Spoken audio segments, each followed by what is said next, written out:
here to stand up for wrestling.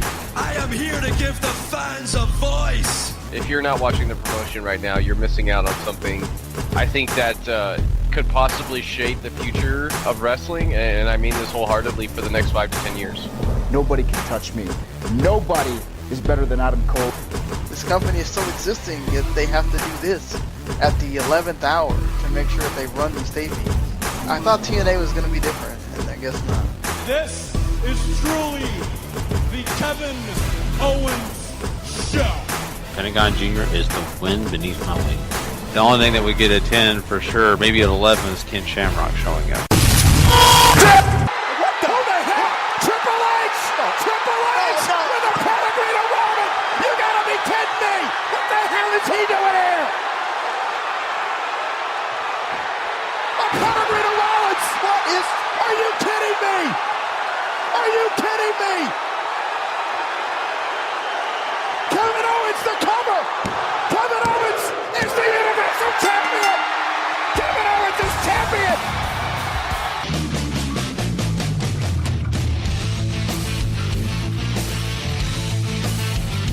Ladies and gentlemen, wrestling to the mat.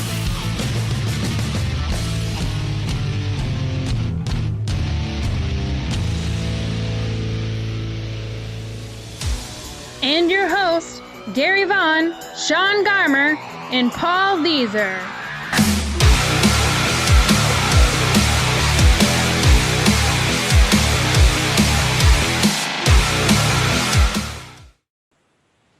Welcome, everybody, to Wrestling to the Max, episode 210, part 1, and we are excited because we got lots of cool stuff to talk about tonight. We are going to get into some big topics. A Hall of Famer passed away. We're going to get into his life and what he meant to wrestling. Plus, we're going to jump into some other big topics, like we're going to talk about NXT superstars that are now main roster guys and gals and how they've affected the business. That's right. How are they affecting WWE right now? What have they done successfully? Has there been any failures? We're going to get into all that in a special topic tonight. Plus, we're going to get into RyBack. That's right. He's got his own podcast now. You're going to want to hear about this. Plus, some other cool stuff when it comes to the world of wrestling. You don't want to miss anything. And, of course, Ring of Honor. That's right. We're going to talk some Ring of Honor. They had a new episode Monday night, so we're going to jump into that. So we've got cool stuff to talk about. I'm so getting ready to get into this whole thing. But before we do, just to let everybody know, before we get into everything we've got, we talked about Triple Mania on Thursday's episode. Of course, you know, you've heard us kind of talk about Triple Mania and there are predictions and all that great stuff. Now, we have not actually all got a chance to check out the show. I know it happened this weekend, but we just have not got around to it. Lots of stuff going on behind the scenes with this show. So, trust me, we're going to try to get a chance to watch it. So, Thursday night live on Spreaker.com. We will try to jump into that. Of course, that'll be available for you guys on Friday for the download. So be waiting for that. We'll let you know if we do get a chance to watch it. But besides that, just to let everybody know, of course, I'm your host, Gary Vaughn. Of course, I'm not doing this alone. I'm also with Mr. Paul Leeser. Heyo. And Mr. Sean Garmer. What is up, folks? So, we've got some big stuff to talk about tonight, and I got to start this thing off by talking about our intro here. Of course, everybody got a chance to hear and relive Kevin Owens winning the Universal title.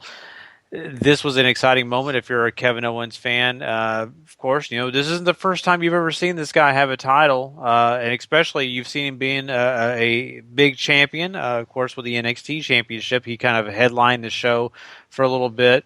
Of course, you know, this is kind of seems like a theme, guys. We've seen plenty of other NXT stars do some big things on, of course, now that there's a brand split, Monday Night Raw and SmackDown Live. We've seen Finn Balor. He was the first Universal Champion. Of course, that was a sad situation because, you know, he got injured right after he won the belt. But we've also seen some other great people come out of NXT. We've seen Charlotte. She's, of course, the women's champion, now twice women's champion. We've also got a chance to see some other great talent when it comes to NXT do some great things. So let's talk about this. I mean, Kevin Owens now holding this Universal title shows that really WWE is looking to those new young stars to do some big things and to kind of take control. That's cool. You know, we haven't always seen that. Paul, what do you think about this and this trend with these former NXT talents? This is sort of a time period that I always enjoy these time periods where there's a shift going on between the old guard and the new upcoming guard, right? And we've seen this a couple of times in the past, right? At least in our lifetimes. From at least when I started watching wrestling, WWF at the time was in that flux with the new generation of Hogan moving on to WCW, and shortly followed by a lot of other bigger names. So they had to start relying on Bret Hart's and Shawn Michaels and a lot of these other guys, Razor Ramon, Diesel, the list goes on. And up until the Attitude Era, where you have those guys finally take hold, plus Stone Cold Steve Austin, plus The Rock, plus all these other names that they made because they lost all the big name talents from the 80s that they created. You're kind of seeing that here now. Cena's moving on, Orton's getting older, Brock Lesnar's part-time. A lot of the older guys that have either been too hurt or left on bad terms with the WWE have moved on to something else. And now you have this new crop of NXT stars coming up, and guys who they really want to focus on, guys who they think can carry the business for them right away. And I think that speaks to just how successful the NXT formula has been for them. It's given them a way to capitalize on the independent wrestling boom that has happened in the last, 4 or 5 years. And it's given them a chance to really create a place where these guys can show that they can carry a now traveling brand to heights that maybe weren't possible when you had an OVW or a Memphis Wrestling or whatever other development they had in the past, Deep South Wrestling. So you have a lot of these opportunities for these guys now, and this is really exciting. Kevin Owens is a great talent, somebody who's worked very hard for this. Finn Balor, a lot of guys, that are getting these opportunities, and girls, they've worked very hard for this opportunity to be able to put a company on their shoulders, show what they can do on the big stage, and make not only themselves, but the company a lot of money. Yeah, you're exactly right. And, Sean, there have been plenty of successes here, and we're seeing even more talent kind of start to rise to the occasion. But, what do you think about this? We've talked about it many times about how this whole shift with, it seems like that, we've seen it started with NXT of, okay, let's bring in some indie talent. Well, the indie talent starts really taking off and becoming big things for NXT, so it becomes this cultural change in NXT where, okay, we're going to just bring in more indie talent to replace that indie talent, and then, okay, well, some of that indie talent starts going to Raw and SmackDown. Well, guess what happens? They start shining through. They start becoming big names, big stars, or at least getting pushed, which is what you want. Seth Rollins, first ever NXT champion, he becomes a champion. Now all of the Shield guys have become champions. Roman had a cup of coffee in NXT, but he's a WWE product, but almost everybody else, except for some of the, women that have come through, and maybe some of them are factors from the indies, and some of them are not. They've really it's just really been like a Kevin Owens, a Bray, even if you include NXT products unnecessarily, and it's outside. Like Bray he's been a big deal. He's still used a lot. Maybe he's not been, I think, what everybody wants him to be, but there's still time for him to be there. Mentioned the Shield guys already. You've got some of the, you got Gallows Anderson, you got AJ, you got, and then even Finn, who's injured now, and then you've got the guys that are down there in NXT that when they're going to come out, like a Nakamura, he's going to hit it out of the park when he shows up. So it's really is amazing this shift and how they have fluctuated to, okay, maybe we can use guys and we can bring them in with their names they had before, and they can be something in our company. We don't have to make them from the ground up. We don't have to restart them. We don't have to change what they are. They come in as the guy that people know, and they're going to appreciate them. And there's still people say like a Neville, a Sami Zayn, and a few others that have the potential to get to those higher levels that they haven't been able to capitalize on quite yet too. Yeah, talking about that, and that's a good point. The potential stars like, you mentioned Neville and of course Sami Zayn, but we also have people like Bayley who just joined the roster.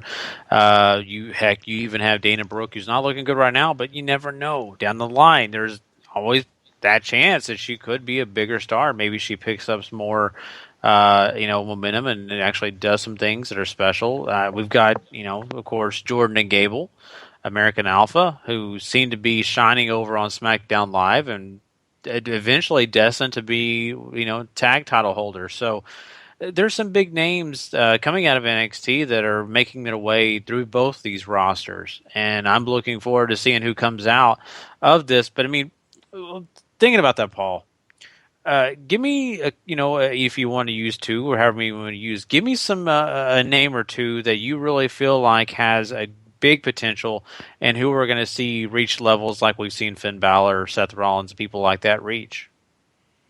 Who's currently in NXT? Yeah, currently on the roster. I'm talking about the newer stars. The stars haven't actually done anything yet. Like Jordan Gable. That would be one for me. I don't know. I think you have a guy, Sami Zayn, obviously, sort of somebody who they floundered on here and there. They seem to have a direction for him and then quickly drop it, and then have a direction for him and quickly drop it. I think Neville's experienced some success, but obviously maybe not to the level we all expected. And I don't think Neville was ever expected to be a main event tier talent, but he certainly has the capability, I think, just simply from how inspiring his performances are. Well, saying that, I mean, you make some good points there, Sean. Apollo Crews is another guy we haven't even mentioned yet, who got pushed to the main roster quicker than I thought they were going to do. Do you think that this guy eventually will reach that level, or do you think maybe his ceiling isn't that high? I don't know. Apollo's a weird thing because they're really going to have to decide that this isn't working and we need to do something. We need to turn him, let him talk more, have him show some kind of personality. Because, again, it's sort of like Cesaro, where Cesaro had to go through this time where he had to get it and understand what they're looking for and kind of channel himself and understand what he is and who he is and get this chip on his shoulder that he has now of, okay, I want to prove that I can do these things. You say I can't do this, well, I'm going to come out here and tell you and show you I can. And Apollo hasn't gone through that yet. He's still he's happy being and smiling Apollo. And until either the company decides, okay, look, this isn't working, we need to do something with you, or he decides, look, this is not working for me, I'm not getting anywhere, I need to do something about it, you're gonna see him just be there where he is right now, where he's not doing a whole lot. But I think definitely with the talent he has, he can be something for the company. Just somebody's got to figure out that this is not working right now. Yeah, and a guy that's kind of the complete opposite of that, to me, is Baron Corbin. A guy that they see something in that they think that they can do a lot with, but he can't do everything Apollo Crews does. But he seems motivated, and he does seem like he's a guy that is ready to do something, and he wants to. But is his ability there? Is he going to be able to get over to the extent that he needs to do? I don't know. It's a good question. But I mean, saying all this, I mean, we've got so many stars. I mean, we've mentioned so many of them. Sasha Banks is one we haven't even talked about. There are so many of these former NXT stars on these rosters now. It's almost easy to forget that they were. You could almost make the case that it's almost half of the roster. Yep. It's NXT people at this point. Mm-hmm. Like, look at that main event. I mean, it's all NXT or almost NXT that was fighting for that Universal title on Raw.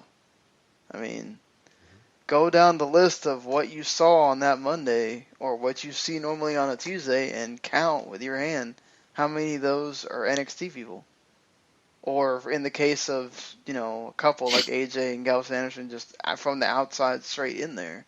I mean, it's amazing how much of that talent is not just somebody that's been a WWE guy their entire life.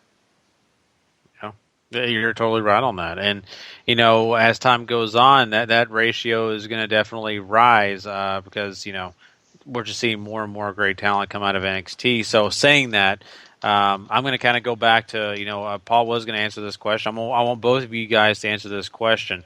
When it comes to the current NXT roster and some of the guys you see, who do you think is going to come out of this and really make a difference on this main roster? Who the next big thing is? I know we mentioned Nakamura. You can use Nakamura. Is there anybody else out there that's maybe not so obvious to people, though? I mean, right now, I think NXT sort of hinges on Nakamura's rise to success because that's what they're trying to sell you on right now. When you look maybe further down the roster, certainly somebody who they haven't played up as a big deal, but obviously Austin Aries has the potential to carry a company. We've seen him carry TNA. We've seen him work other promotions where he's become the world champion. I certainly think he still has that capability in him to maybe one day be WWE World Heavyweight or Universal Champion. I think Bobby Roode is one who certainly has that potential to be a big player if he gets to be on the main roster. Obviously, his age is going to come into play for Vince or whoever, but you really can't say anything when you've got AJ and some other guys that are sort of around that age there on the main roster doing some big things right now. And so he's one for me. I think, obviously, Paul brought up the Nakamura is that big one that hinges on everything, sort of. If he makes it, then you could see a flood of different kind of guys coming. If Nakamura makes it, you're talking about opening the gates because that's a star that WWE has really never had, having a huge Asian star and one that is truly, truly Asian and made his name over there in Japan first and then came here and then became, a big name as well. And I think that's sort of why, people complaining about, we haven't really seen the full Nakamura. I think Nakamura's being smart. I think Nakamura's understanding, hey, this is not where I want to be at the end of the day.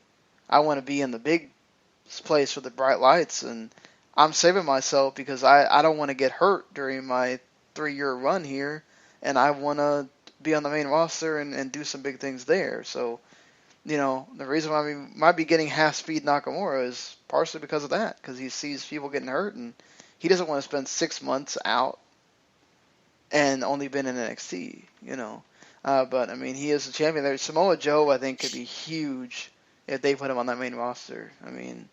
You talk about a guy that oozes, I am a badass, there's nothing you're going to do to beat me. If they let him be Samoa Joe on the roster, just there's so much potential for him to get people behind him, and a big match with Brock, obviously, that everybody's going to want to see. But just beyond that, all the talent he can work with is, I don't see how he could fail unless Vince just says, "Oh, I don't like this or I don't like that." If they let him be Samoa Joe, he's going to be a big deal.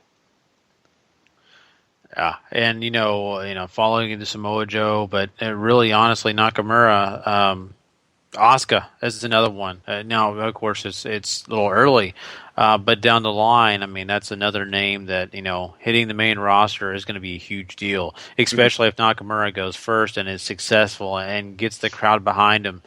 That is another one that's going to be giant for the main roster. So there's some great names coming out of NXT still. We've already mentioned several that are already on the rosters, but, these names we've just talked about are big. The Revival's another one I think could really, really help these big, tag team divisions, whether it be on Raw or SmackDown Live. So, well, we kind of got into it, and you kind of talked about a little bit of NXT. Hold on, before we, because they announced, they officially announced Cedric Alexander, Gargano, and Ciampa as the next Cruiserweight guys for Raw. Is there any of the Cruiserweight guys that you think could have a potential to really be something outside of just the Cruiserweight division, just be big players for Raw. I think what they're looking for out of the Cruiserweight division is something that they can put on any show, fill time with a great match, and sort of let that be it. Because judging by their past runs with Cruiserweight champions and divisions and whatever else, there's never been a huge focus on storytelling. And obviously that's something you really need to do if you want to move these guys up, but that's never seemed to be their MO. They've always wanted the Cruiserweights have a spot, they put on the good match, we go on from there, right? But when you look at something that they've already been building across the CWC and NXT with Gargano and Ciampa, you have a storyline already ready-made to come up to the main roster that you can focus on, like you have with the Kevin Owens, Sami Zayn situation, and you can immediately put that division on the map and have somebody be a breakout star for the division and possibly move up, and that somebody ultimately is probably going to be Johnny Gargano because, the babyface in the light of Ciampa's evil turn on him where he just decides to brutalize him should be a big deal, and hopefully they treat it like a big deal.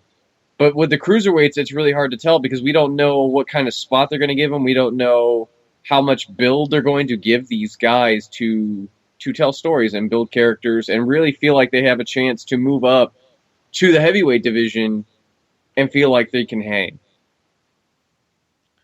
Yeah, you're right. And, another name I'd like to mention is Brian Kendrick. I mean, he's a guy that they've kind of had not as big of a storyline as Gargano and Ciampa, but, his theme right now is he's finding ways to win.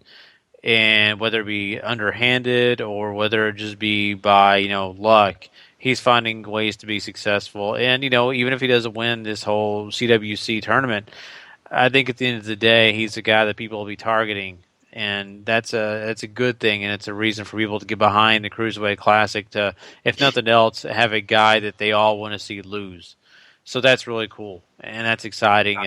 And there's several of these young guys coming out that I want to see do something on this Monday Night Raw, and of course everything what they're doing with the Cruiserweights. So I get excited about it because it is something different. It is a chance for us to not have just a boring match we've seen 100 times. Now we finally get a chance to see a little bit of variety with these Cruiserweights coming in. I think we should look at Johnny Gargano, obviously, because he's somebody that's proven that he's got everything, as Paul has stated before. If they take him out of the Cruiserweights eventually, he's somebody that can work with anybody there. Not that any of the other Cruiserweights can't. But I think he's somebody you could take out of there and you could make him into some big baby face, and he'll work great as far being a guy that you can build in that mid card just fine. And also Grand Metalik.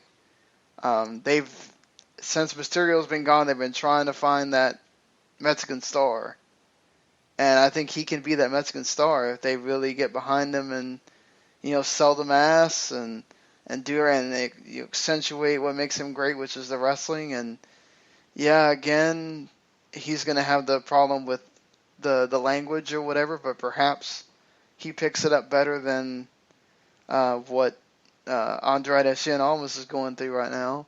And you never know. I just think that the thing with taking the mask away from Almas is that mask is what gave him the personality, what gave him the that thing that connected you to him. So if you have it with Metalik, perhaps people will get drawn in, and it's not going to be like a Sin Cara situation. You really do feel for him and not just feel like, oh, he's just nobody.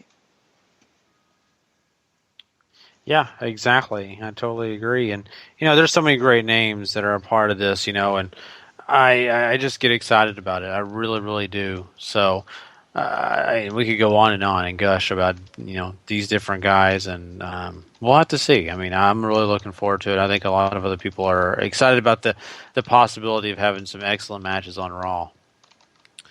But, guys, we think we kind of talked about some NXT talent and, of course, what we got coming with the Cruiserweight Classic guys. But, I think it's time for us to jump into some more topics, like some big quick hits. That's right. We've got quite a few of them.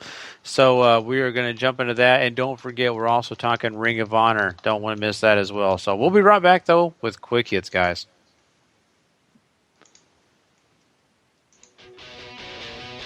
It's time for wrestling news. Quick hits.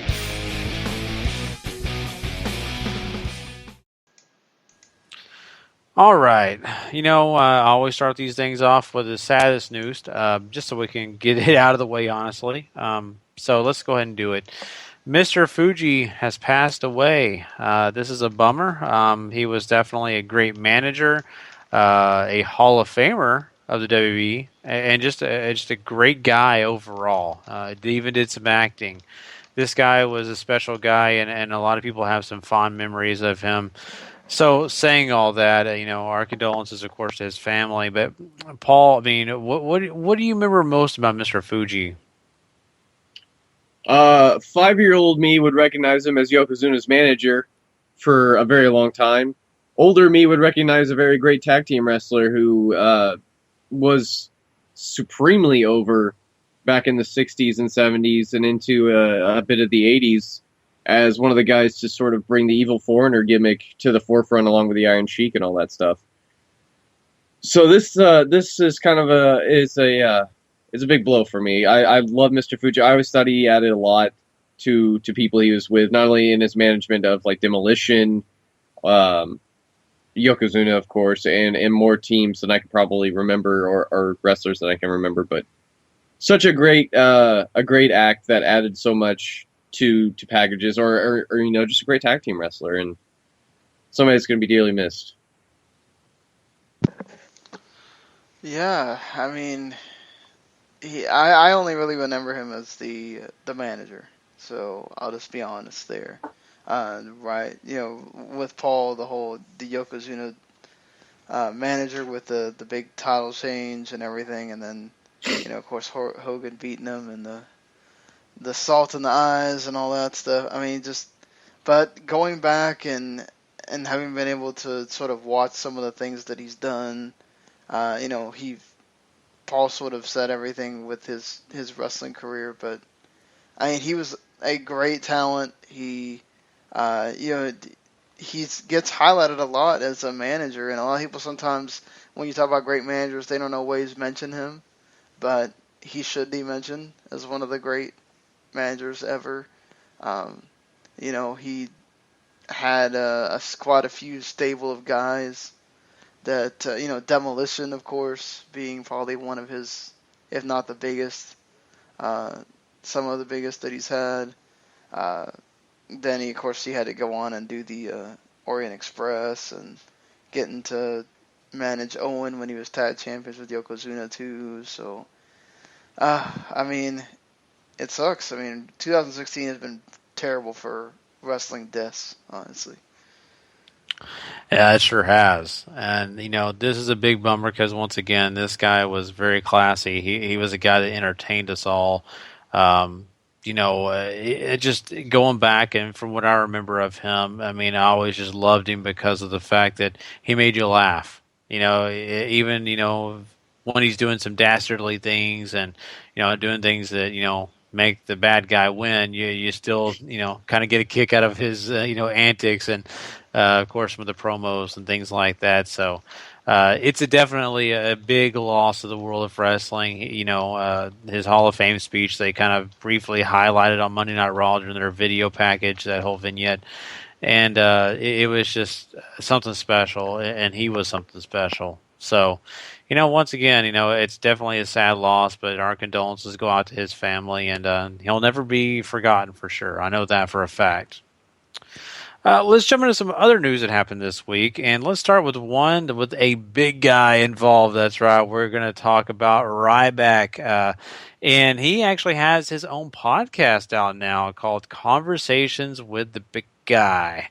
I like that. I like that title. I like the fact that this guy is actually going to come out and basically speak his mind, and that's exactly what he did on his podcast. And this is something that's kind of controversial because we saw the way he left WWE, some of the comments he made as he left out the door, and the way he handled everything. And there were some things that he said that we did not agree with on this podcast. Maybe we kind of thought, he was being a little silly on. But Paul, I mean, he on this podcast he actually had a few things that you may kind of agree with. What did you think about this? There's some stuff that he talks about on here that I kind of hesitant to believe. Chiefly his, they said he was going to squash AJ at WrestleMania, and I don't know if I quite believe that. But certainly talking about how he was booked poorly, that's very true. I think anybody could see that because he was somebody who they seemed to have great faith in 1 minute and then went the other way and fell victim. Him and a lot of other guys, including CM Punk, fell victim to The Rock having to be WWE champion so we could have twice in a lifetime. But, I mean, here's a guy who really honestly should have had a run with the WWE Championship. They built him up that way going into that Hell in a Cell match with Punk. He should have won. And he didn't. And it's hard to blame him whenever he starts talking about how they lied to him, which maybe I don't know how much I believe of that, but it certainly fits with some things that we hear about them being wishy-washy from show to show, even as far as booking goes for the WWE. So, I don't blame him as far as a creative direction. Monetarily wise, it seems kind of, $1.5 million for 3 years is a lot. And, man, obviously if he's happy, that's really what matters. Money and all that will come so long as you're doing something that you enjoy. So I hope indie wrestling works out for him. But, sort of, I believe a lot of this. I don't know to the extent, maybe, but a lot of this feels very true. Yeah, that's sort of the only thing for me was the AJ deal. But, of course, also, as Cody will pointed out in the Facebook group when we had this discussion about it, was that sometimes, Vince or whoever will say things so that you'll sign, and then they go and change it once you've put your name there because they already got you. So, they can promise you this, and then they can decide later that, no, that's not happening. But, leaving that kind of money on the table that's a huge thing. That says a lot about the guy as far as he really wanted to make sure that he could have control over himself at his age and say, okay, I want to do more than just wrestling. I want to be able to entertain people by doing other things. And, it's cool that he started this podcast and he does it with Pat Buck, and you can definitely hear that, he doesn't have problems. He's grateful for WWE for everything that he got to do and everything, but when he the thing he says about he couldn't sell his merch because WWE told him that his merch had been on a ship, and it's on a ship for 3 years. How the hell does that happen? And then all of a sudden when he's not in WWE, he can set up his merch in 2 weeks. That tells you something right there. WWE has the power to make you, and they have the power to sabotage you if they want. And perhaps, there's things going on where maybe he felt that he should be bigger than he was, and WWE felt that he shouldn't. You know? So it sucks for him because certainly he was misused, and hopefully at some point he'll get to go to a more regular show, not just doing indies, and we'll get to see him a lot more. But supposedly he's asking for $5,000 for indie appearance. So we'll probably get it from some places, and as that goes, the further away from being a part of WWE you are, that number usually goes down unless you make yourself a big name on the indie circuit. So let's hope that he has that opportunity and does that, keeps that price range. And makes a big splash. I think he can, and I think he's a guy that will probably sign with a bigger company down the line. But this cool podcast is because we got more insight on what he's saying, kind of what he feels. Even if we don't believe everything, it's kind of interesting and neat that we get to hear from him and not other people and other sources and not other ways. So I think this is it's something definitely worth listening to if you have not ever heard it. I would definitely go check it out. Let's talk about something else that's kind of controversial. Bo Dallas recently got booted off a plane. That's right. Actually, in Dallas, Texas. He got booted out at DFW Airport, I believe.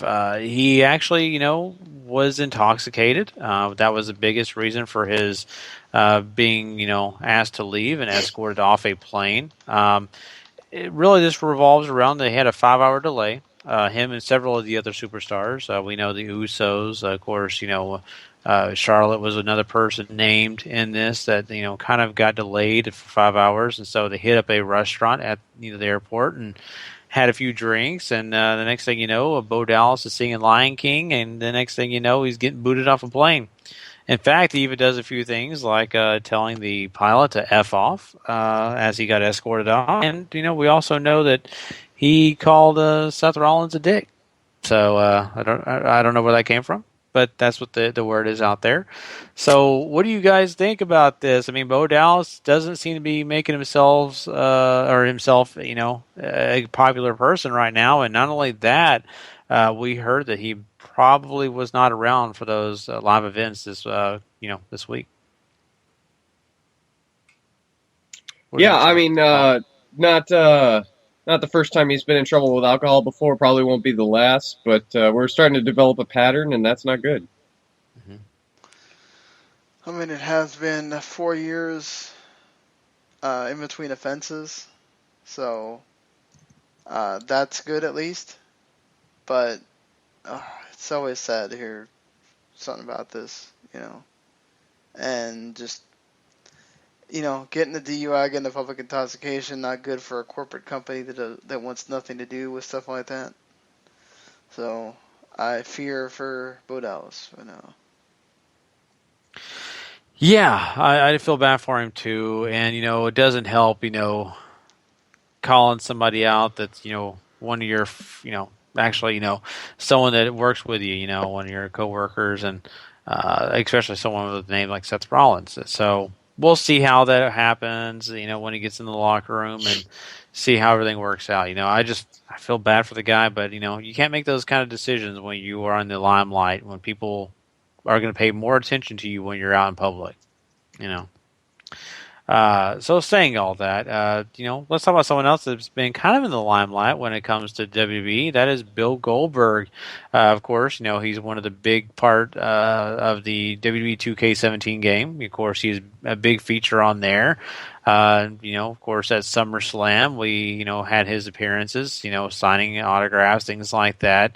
And that wasn't a part of SummerSlam itself, but was around. And so the rumors have been floating around of maybe a return for Bill Goldberg. Well, apparently the wheels are in motion for him to possibly make a return.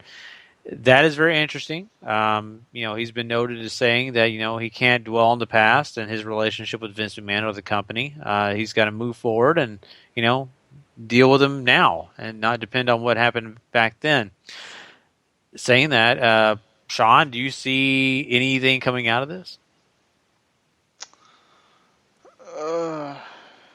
Are we talking about the Bill Goldberg? Jeez. I want him to come back. I wanted him to have that time for his kid and everything, and I just hope that it seems like his head's on straight this time. That he's not holding stuff from 2004, and neither is the company, and they're willing to work with each other. Just, I'm hoping neither one's going in expecting something that the other one's not going to give, and then they get into some kind of sour issues with each other again, because then it's almost like a waste.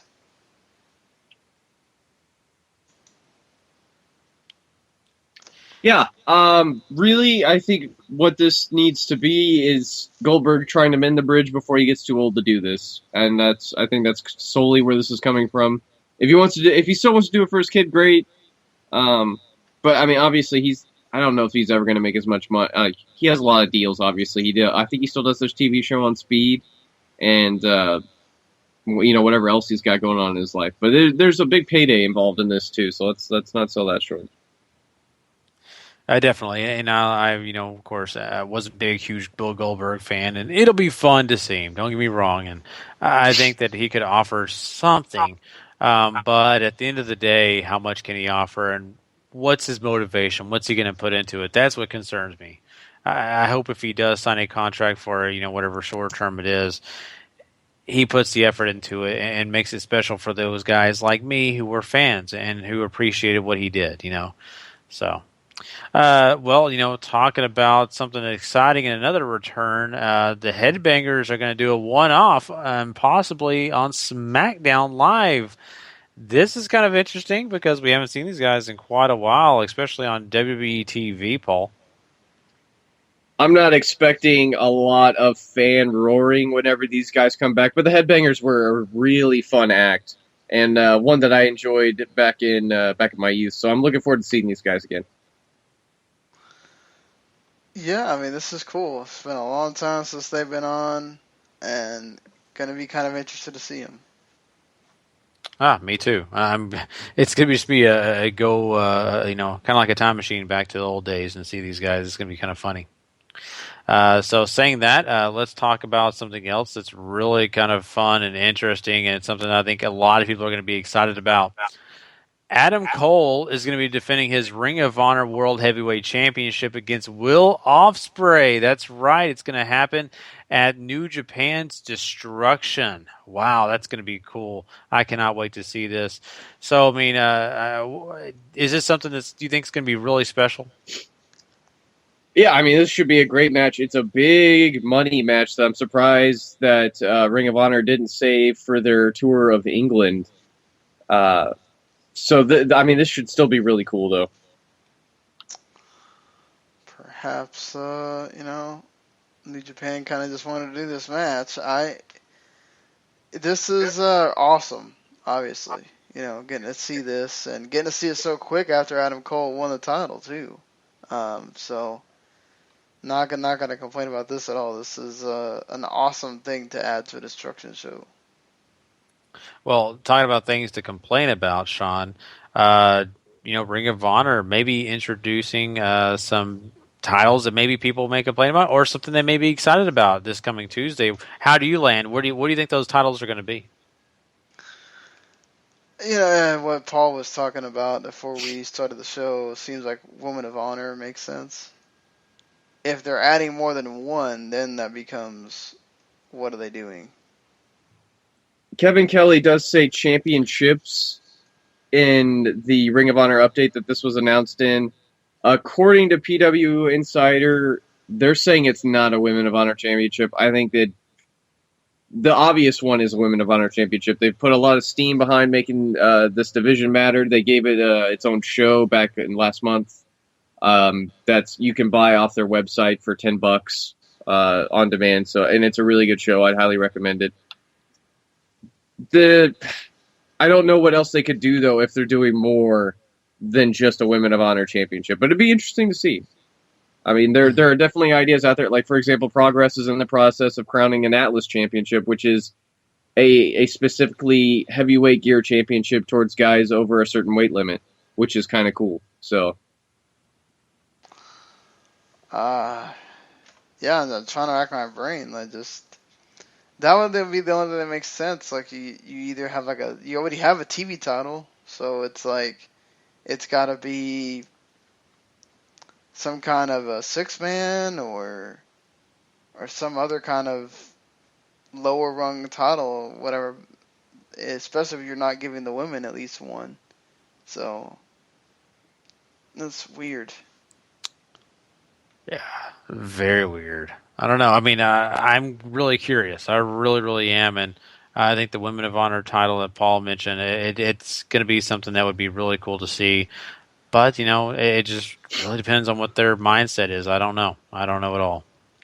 But let's talk about something else that we don't know is going to happen, and this is something that if it does, I will be completely shocked. But what I'm talking about here is Dixie Carter may be on her way out of TNA wrestling. That's right. I mean, I can't believe I just said those words all in one sentence, because we've seen Dixie hold on with dear life with Impact Wrestling. And this has been her baby for so long. I mean, even her parents have put money into this thing. It's been a family business for quite a while now.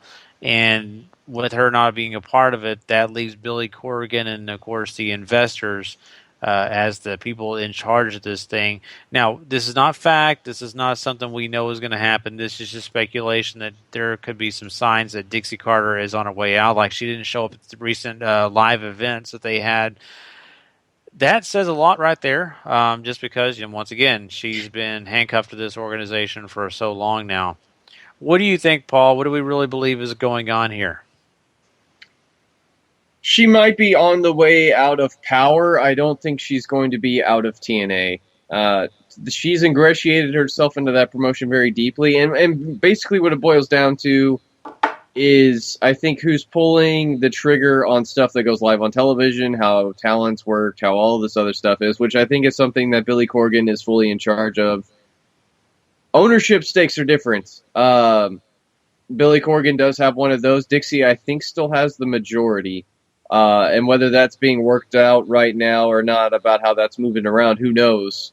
But certainly, her being out of the picture as far as a creative position goes is probably best for TNA. Yeah, I mean, she obviously knows business, so her being around to make some of the TV deals or whatever, I don't think is a bad thing. Her moving herself out of the day-to-day wrestling stuff is a great thing, because that's always been the issue with TNA, is she doesn't know what she's doing in that realm. But I don't know as far as how much Billy Corgan is involved with all this, but I think it's such a weird time for TNA that you could really be talking about Dixie Carter being gone. Yeah, it is. And like I said, I never thought we would even be saying anything like that. And, I wouldn't be surprised if it did happen. But, I kind of want Dixie Carter to have a win somewhere down the line. Now, that win's not going to be, hey, they just beat WB in ratings. I don't really see that right now happening. Maybe down the line, maybe if something super cool happens with them, that could be the case. But what I mean by win is them getting a profit, them getting lots of reactions, people caring about them. And so I really hope that Dixie Carter can be a part of that. Now, at the level that she is now, I'm okay with her not being a part of it. I think even if she's behind the scenes and doing strictly contracts, working on other things, and leaving all the day-to-day and all the other stuff when it comes to creative to other people, I'm completely cool with that. I just want to see her get a win out of this, It's no secret, I'm a Dallas Cowboys fan, and I am still a supporter of Tony Romo. Guy's glass now, gets injured when he sneezes. I would love to see the guy get a Super Bowl. I don't care if he's third-string quarterback. Kind of the same way I feel with Dixie Carter. I don't care if she's sitting in an office somewhere and never steps foot at a live event ever again. I would love to see her get a win. Just, I've felt, for her for a long time, so. But we'll see. Once again, this is all speculation. We don't know. We have no idea what's going to happen with this, and we'll let you know once we know and more information. So. All right, guys. Well, that is quick hits for us. Of course, we'll have more big news for you guys when we do our part 2 episode. But now we are going to go and talk some Ring of Honor. I can't wait to do this. We will be right back with that next, guys.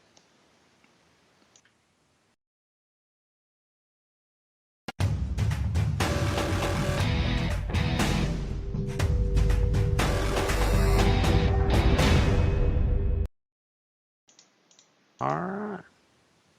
All right. So Ring of Honor wastes no time. They jump straight into the action with the big grudge match. Shane Taylor and Keith Lee taking on War Machine. I really enjoyed this match a whole bunch. All these guys are hard hitters, and they show that off big. Lots of big double team maneuvers. Keith Lee is a freak of nature. He's so big, and he moves with such effortless grace on some of these big flippy moves that he gets to do. And Shane Taylor and Keith Lee, they pull out the surprise win. They get a suplex powerbomb combination on Hanson and pin him 1-2-3. This is really cool. Like Paul just said, he said it perfectly, because this is one of those matches you're just like, wow, I didn't expect to enjoy this that much as I did. And, these guys being so athletic, it just really kind of boggles your mind. It's because of their size. And I thought this was really cool. I really loved the way that they opened the show with this. And that surprise victory, it needs to be done. I love that. I expected, War Machine to take care of business. I really didn't think anything was going to happen but that. And when this victory happened, I thought, man, that is so good for Ring of Honor, or for at least from my standpoint. Yeah, there's a theme of building up new talent on this particular episode, and I think Shane Taylor and Keith Lee are a step in that right direction. They're a tag team I think ROH can build around. They have that same sort of manner that War Machine does. Big guys who can move, and certainly when you put these guys in the ring together, especially with how much Keith Lee and Ray Rowe have worked together, not only in the indie scene in general, but specifically here in Dallas. It's really cool to see these guys sort of succeed. Mm-hmm. Next up, we have the Four Corner Survival match. Cheeseburger takes on Joey Diesel, Daddy Go, Tough Tim Hughes, and David Starr. And if you're noticing the lack of star power and the overmajority of jobbers, essentially, it's because this is an angle. BJ Whitmer comes out for commentary. He's still sporting that new look where he's got the black X on his head, and he's got a bunch of eye black on, and this button-up white T-shirt, and sort of like a cult leader almost look.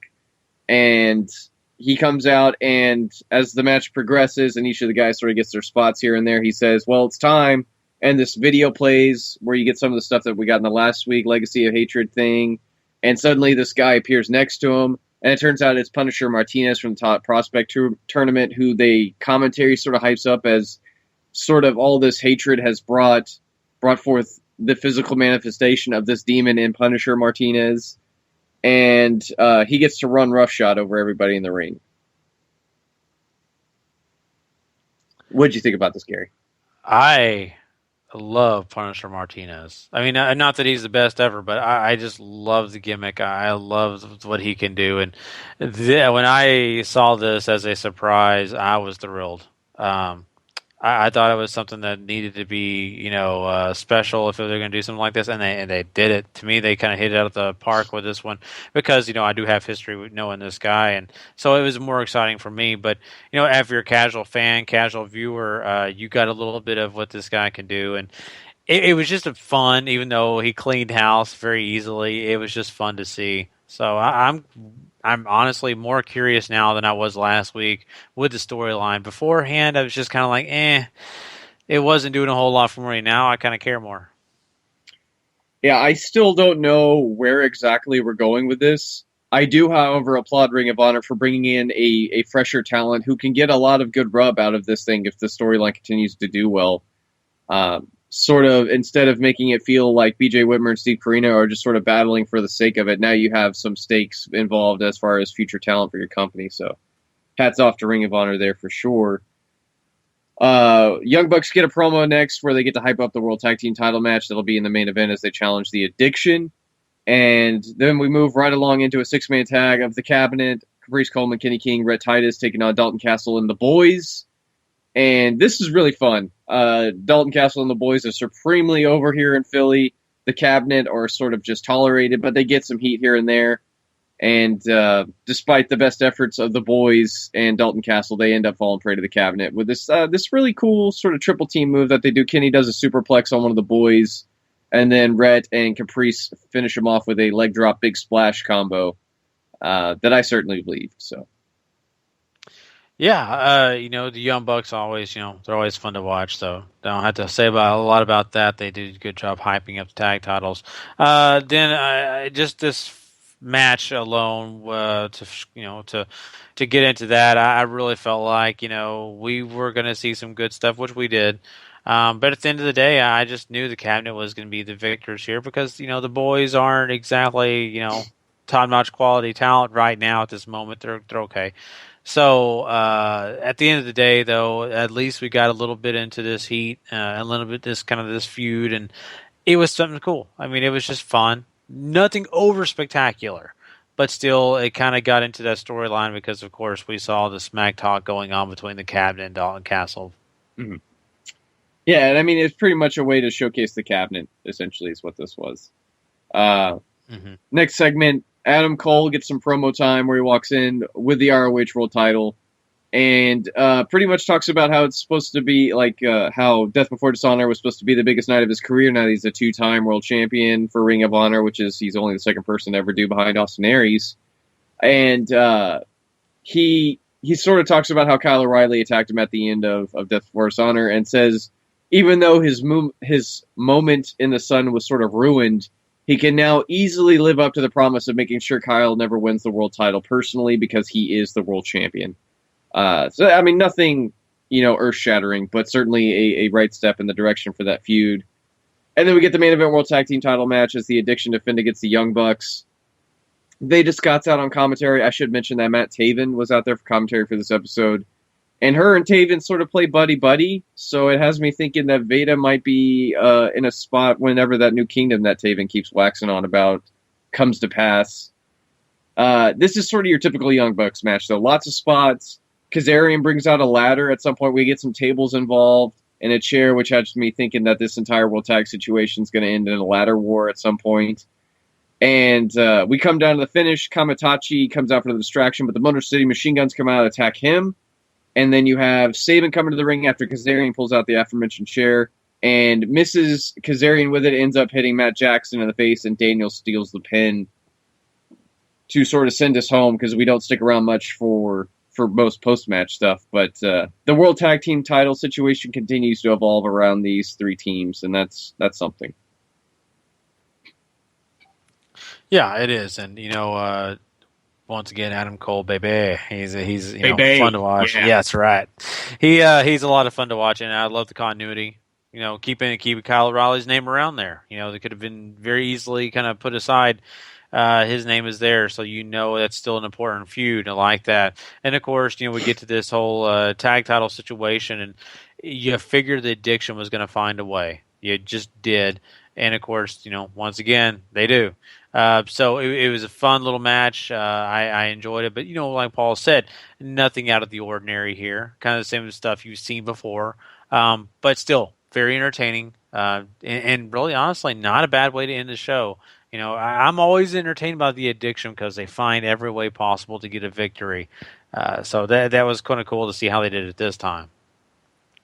Yeah, I agree. I mean, it's been this sort of their MO, not only at Death Before Dishonor, it's how they retained the titles at Field of Honor, if you haven't read those results yet. And then, they do it again here. So, Great work. And this is a really good episode of ROH TV. I highly recommend it, for sure. It's got a lot of great story build. You're exactly right, Paul. And he just mentioned a while ago, this is all about young talent. If you want to see some of the young talent coming up in Ring of Honor, this is the episode to watch. You definitely need to go check this out. So, all right. Well, that is Ring of Honor, guys. We, of course, now want to let you guys know we have a big show coming up this next Thursday night live on Spreaker.com. If you want to come check us out, we will be live, and probably late at night, but still, it's live. If you want to come check us out, of course, on Friday morning on the download, you will get episode 210 part 2 of Wrestling to the Max. And we are not only going to be doing a lot of big quick hits, we're also going to be getting into NXT. We'll be talking some TNA Impact Wrestling. We're also going to be probably getting a chance to talk about Triple Mania. Yeah, that's right. We didn't get a chance to talk about it yet. So we'll be talking about it on that show, kind of give you our thoughts and some of the other things that took place on that. And, of course, some other big things in the world of wrestling. So you don't want to miss that show. Plus, don't forget to go check out that Raw review and that SmackDown review we did this week. You don't want to miss either of those. They're going to be a lot of fun and lots of great information coming your way. But also, W2M Network, don't forget about it. If you're not subscribed, go subscribe now. It's how you get all those shows with one easy click. And Sean, anything you want to kind of mention about the W2M Network this week? We did a late video games to the max, so you can hear us talk about PS4 Slim leak and a few other things that have been going on in gaming. We're going to do the SEC preview here in a little bit for the football to the max. Of course, there's another fantasy football to the max that's out there. Those guys, Randy and Mike, have been great about getting a show out every twice a week, and you should go check it out because we just did our WTM Fantasy League draft, and Randy and Mike are not part of that one, but listening to their tips, and then you go do some of these drafts. We have another WTM Fantasy League that drafts next week. The Football to the Max Fantasy League drafts next week as well. Some drafts that we have, and I know everybody has personal drafts they're doing, I'm sure. Listen to Mike and Randy. They have good tips for you to go check out and maybe follow on your drafts. Everybody else had a show. Randall had a show. Running Wild had a show. So almost all the partners had shows as well. So, yeah. Yeah, great stuff. Once again, W2M Network, you need to go join it. And just real quick, I didn't start the show out with this, but I want to mention real quick, Sean, you said the fantasy draft we just had for the W2M. What did you guys think about your drafts? Did you guys have a pretty solid one? What were your thoughts, Paul? I had an okay draft. I got a couple of guys I wanted, but I don't feel confident about my whole team.